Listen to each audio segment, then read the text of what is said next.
Are kids at a higher risk of COVID-19? We're going to talk about that and so much more today. My name is Diamond K. Thank you for joining me. It's the Diamond K Show, brought to you by RadioOnFire.com. Get breaking news, entertainment, original programs, and progressive coverage by and for the people. Visit RadioOnFire.com. Your man Diamond K, I am here daily delivering the biggest political and news stories of the day with interviews and original reporting from across America. Let's cut through the foolishness and talk about what's really happening. It's real news every night. On social media, of course, Facebook.com/RadioOnFire, Facebook.com/The Diamond K Show. So much to get into. Let's dive in. So I asked, are children at a higher risk from COVID-19? I think it's a fair question. I mean, you couldn't tell by the way the government is acting. You can't tell that, by their actions, or shall I say, lack thereof. So while children infected with this SARS virus are less likely to develop severe illness compared to adults, right? Children are still at risk of developing severe illness and the complications that come from COVID-19. Recent COVID-19 hospitalization surveillance data shows that the rate of hospitalization among children is low. 8.0 per 100,000 population. Now, compared with adults, 164.5 per 100,000 population, right? But here's the thing. Hospitalization rates in children are increasing. It's going up. While children have lower rates of mechanical ventilation, ventilators, and deaths than adults. 1 in 3 children hospitalized with COVID-19 in America were admitted to the intensive care unit, which is the same numbers as adults. So in Maryland, state health officials say that the third young child is dead from COVID-19. A child younger than 10 years old has died. This is according to health officials. Now, of course, they're not going to release a lot of information as far as the name and what have you, but health officials have confirmed that a child died on Sunday. And, unfortunately, the confidentiality laws and the Maryland Department of Health policies, HIPAA, they would not disclose any further information. But I think that this is something that we need to pay attention to. As of Monday, 6,978 Marylanders have died of COVID-19. 6 have been 10 to 19 years old. The disease, tends to be less frequent and less severe in children. But that doesn't mean that it is not something that we need to pay attention to.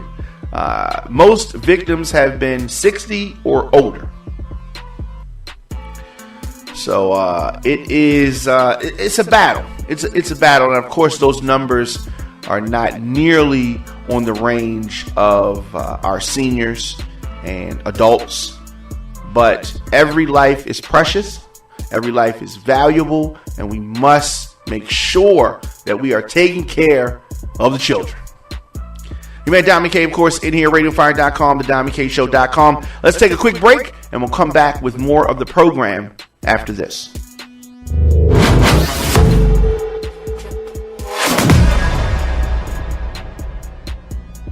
Welcome back to the Diamond K Show. Of course, RadioFire.com, TheDiamondKShow.com. Baltimore County Public Schools plan to phase in hybrid learning in March.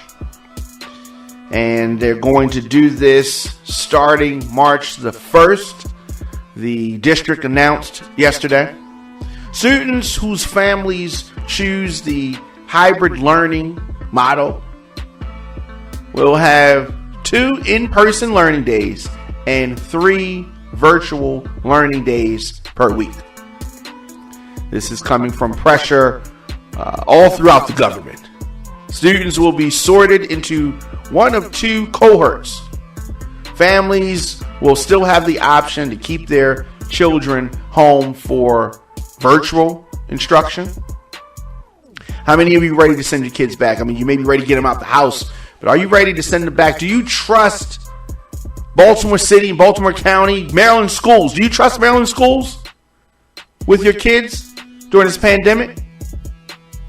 Do you?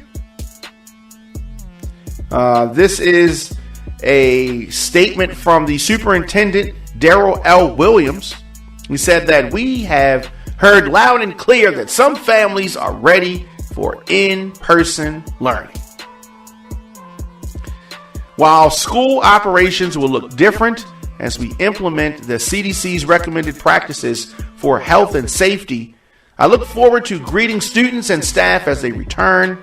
I also commend staff across the organization for their hard work to prepare for reopening, despite not only the challenges of COVID-19, but also the ongoing and long-term effects of the ransomware attack on our systems. And I think that that's a great thing to bring up. Baltimore City and Baltimore County had trouble protecting the computer system. But you're ready to trust them with the kids right now when nothing has changed. Nothing has changed in the schools. We're going to see. But I'd like to hear from folks that are excited to send their kids back and ready to send their kids back for in-person learning when we have all of these strains of COVID-19 popping up. The vaccines have been half done. For those that want to take it, I'm not one of those people that want to take the vaccine right now. But for those of you that want to take it, you can't even take it right. Because they're not ready. But you're going to let them send your kids back to school.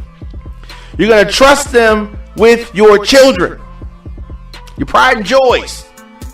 This March date is an answer to Governor Larry Hogan's demand that school systems offer the option to return classrooms by that date. And I've said this many times. If that's the case, then open everything up, right? Open everything up. I mean, just we're acting like the pandemic is over. If that was the case, then why'd you ever close the schools in the first place? Many places had issues with infections. People coming down with COVID. Right?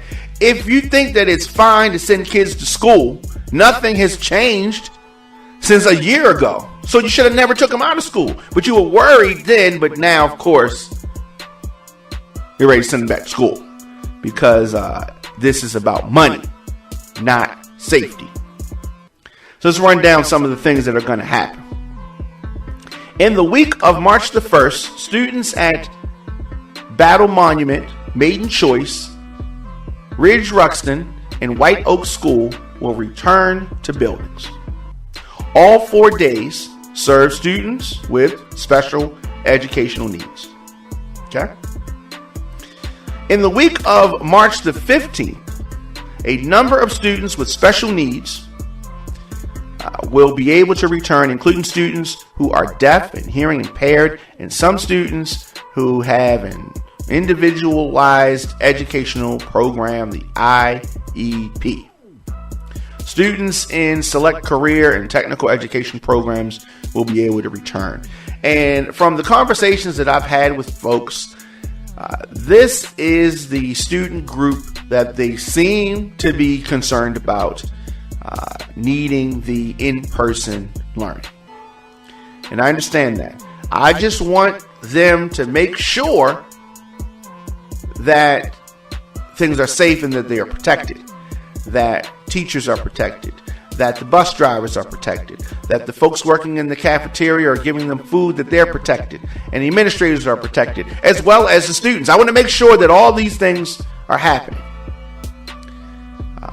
But we need to continue. So, and that same week, students in preschool through second grade will be able to return, as will third grade students in a special education regional program. Okay, and then in the week of March the 15th, a number of students with special educational needs will be able to return, including students who are deaf and hearing impaired. Right? Okay, so we went over that. In the week of March the 22nd, the remaining students in the 6th and 9th grade will be able to return. In the week of April 6th, the remaining students in other grades will be able to return. So they're going to try to phase this in slowly. We're going to be good ways into springtime when this happens. Students whose family choose this hybrid learning will be sorted into cohorts A or B based on their addresses. Students whose family choose to continue virtual learning or did not respond to a district questionnaire will be in cohort C. Students in cohort A will come to school Mondays and Tuesdays.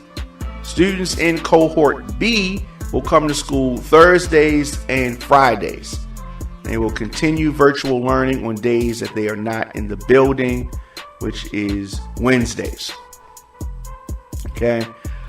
And Wednesdays will be days of independent learning for all students with small scheduled groups in buildings. Also, athletic directors return Monday to prepare for their first practices for fall athletics later this month, and elementary teachers and support staff will return February 22nd.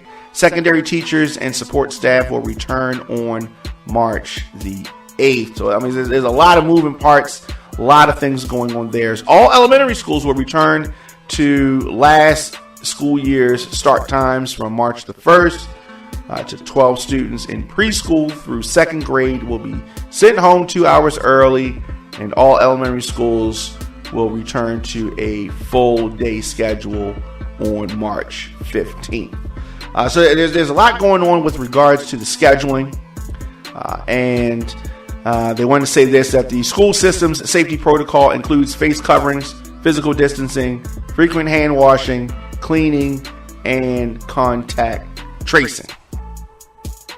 So I'm going to be following this very closely.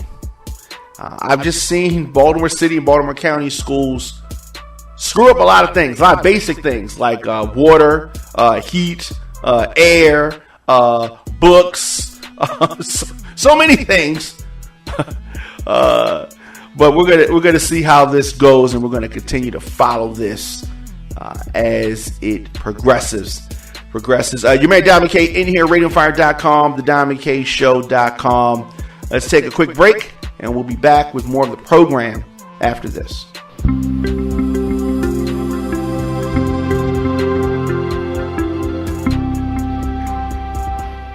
Welcome back to the Diamond K Show here on RadioFire.com. The pandemic's deadliest month, January, in the U.S., has ended, and slight signs of progress, but this was a difficult month. Deadliest month yet in this COVID-19 outbreak in this country. So, COVID-19 cases and hospitalizations are plummeting. Vaccines are slowly picking up speed. So the question is pretty simple. Whether the nation can stay ahead of the fast spreading mutations of this virus. That is something that many people are concerned about. U.S. death toll has climbed past 440,000 people. Over 95,000 lives were lost in January alone. 3,150 deaths per day. That's about where we are on average. Now that is It's down slightly by about 200 from the worst points in mid-January. So now that it is February, the number of Americans in the hospital with COVID-19 fell below 100,000 for the first time in 2 months. So that's the slight bright spot. New cases of infections are averaging about 148,000 per day, falling from almost 250,000 in mid-January. So we're seeing some slight signs. And as cases are trending downward slowly in all 50 states. So is there light at the end of this COVID tunnel? The thing about this virus is that we don't know. It's up and it's down. And with the COVID fatigue, something that's a real thing, something that has caused surges many times in this virus. So we're just going to have to continue to hope and pray and see how things go. The Johnson & Johnson vaccine that is not that effective, but is one shot, seems to be coming to market, coming to emergency use pretty soon. But I keep reminding people with regards to the vaccines and emergency use, these vaccines have not been approved. I repeat, have not been approved by the FDA. They are for emergency use, which gives these companies and the government a blank check, a cloud. They are not responsible because it's not approved. It's emergency use, and that is one of the loopholes that they go through. One of the many things that has me concerned about this vaccine. And the main reason why they've approved it for emergency use but not a regular FDA approval is because they don't have the data. They're getting the data now with people that are taking the vaccine. That I have a problem with. That makes me concerned. That's why I'm not taking the vaccine. But of course, you're free to do what you want to do. Obviously, you want to take the vaccine, by all means, do you. I'm just not quite there yet. Let me know your thoughts in the comment section. Instagram, Facebook, Twitter, LinkedIn, TikTok, at The Diamond K Show, at Radio on Fire. We're going to take another break, and then we're going to come back and talk about Joe Biden meeting with the Republicans on coronavirus aid. You're listening to The Diamond K Show, radioonfire.com. Stay tuned. We'll be back after this.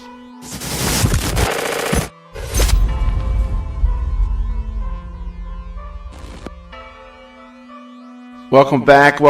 You read Diamond K in here. RadioFire.com, the DiamondKShow.com. And if you're on Apple Music or Spotify or any of the digital streaming services, make sure you look up Diamond K on there. Stream and check out my complete catalog of music, Baltimore club music, dance music, some hip-hop tunes. Definitely check that out. Anywhere you get music, just search Diamond K and check that out. So, President Biden met with Republicans Monday night talking about coronavirus aid. Now, they weren't able to really get to any kind of a quick deal because the Republicans and the Democrats are just in different places with regards to that. But there was a 2-hour meeting Monday, and the president, he's unwilling to settle on what he's calling an insufficient coronavirus aid package. So the Republicans pitched a very slimmed down $618 billion proposal. Now that is a fraction of the $1.9 trillion that President Biden is looking for. So no compromise was reached. Nothing was worked out in a lengthy session.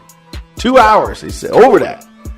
Biden's first with lawmakers at the White House, and so I'm assuming that this is some things that's going to happen continuously. The Democrats in Congress pushed ahead with groundwork for approving his COVID relief plan with or without Republican votes. That's what they're trying for. Despite the Republican group's appeal for bipartisanship as part of President Biden's efforts, he's trying to unify the country after a very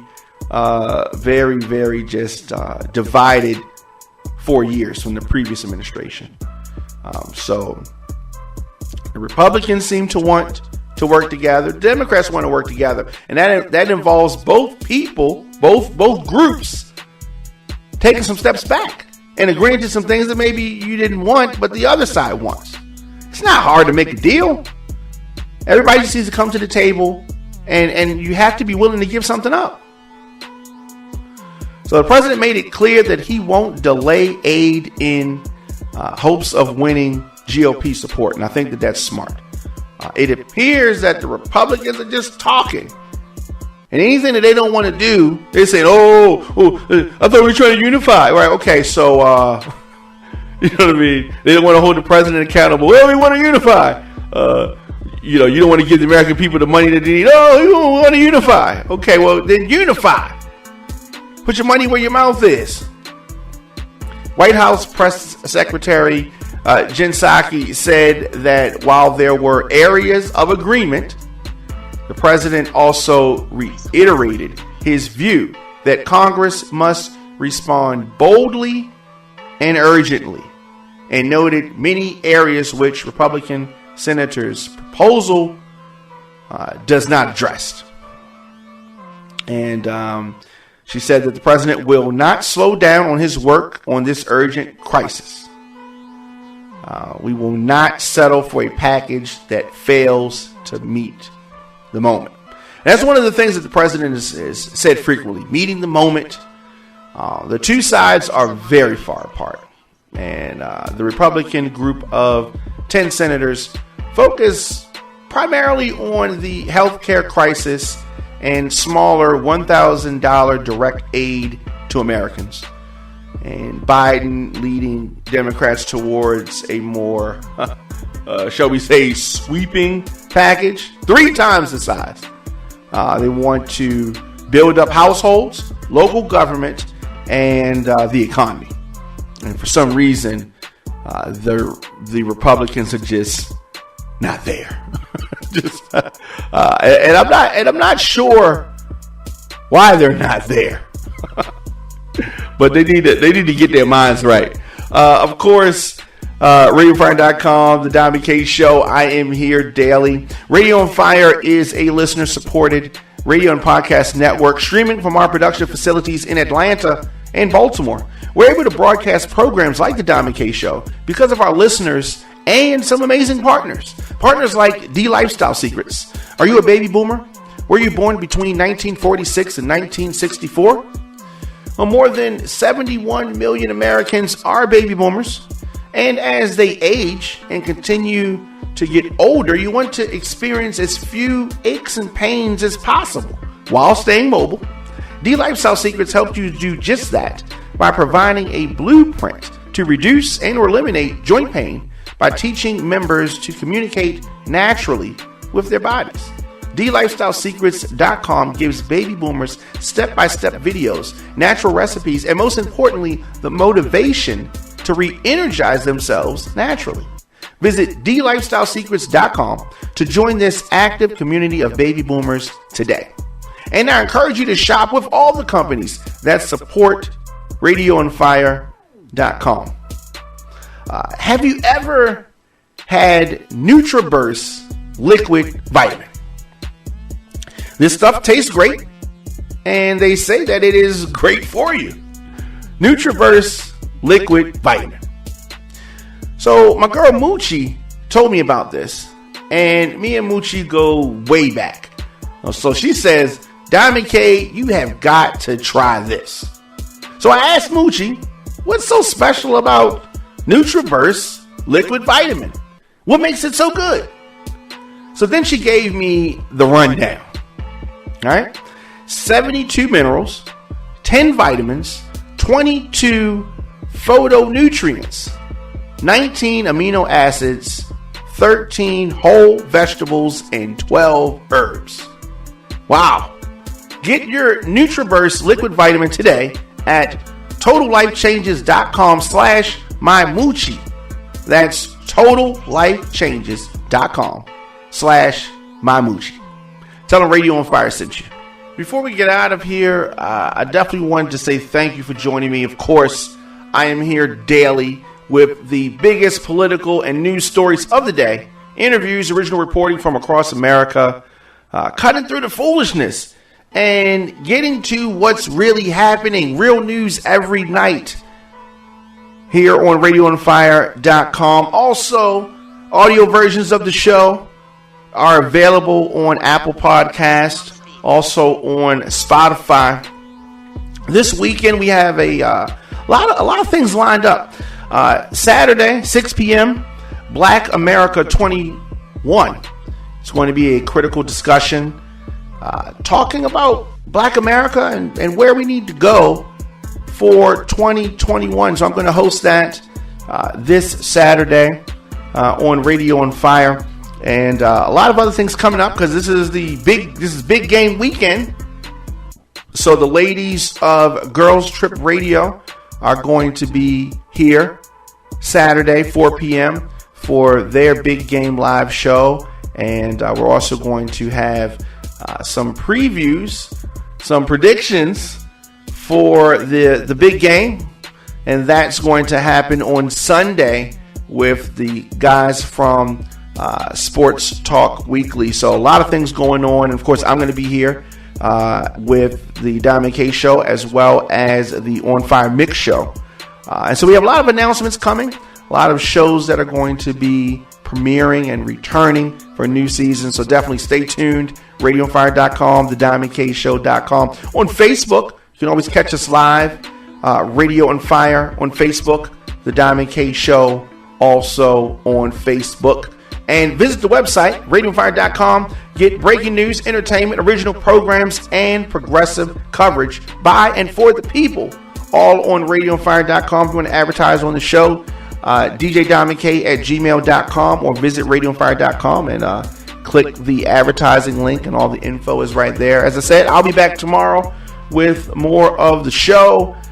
And your thoughts, your comments, and all of that is always welcome. I'll see you guys tomorrow.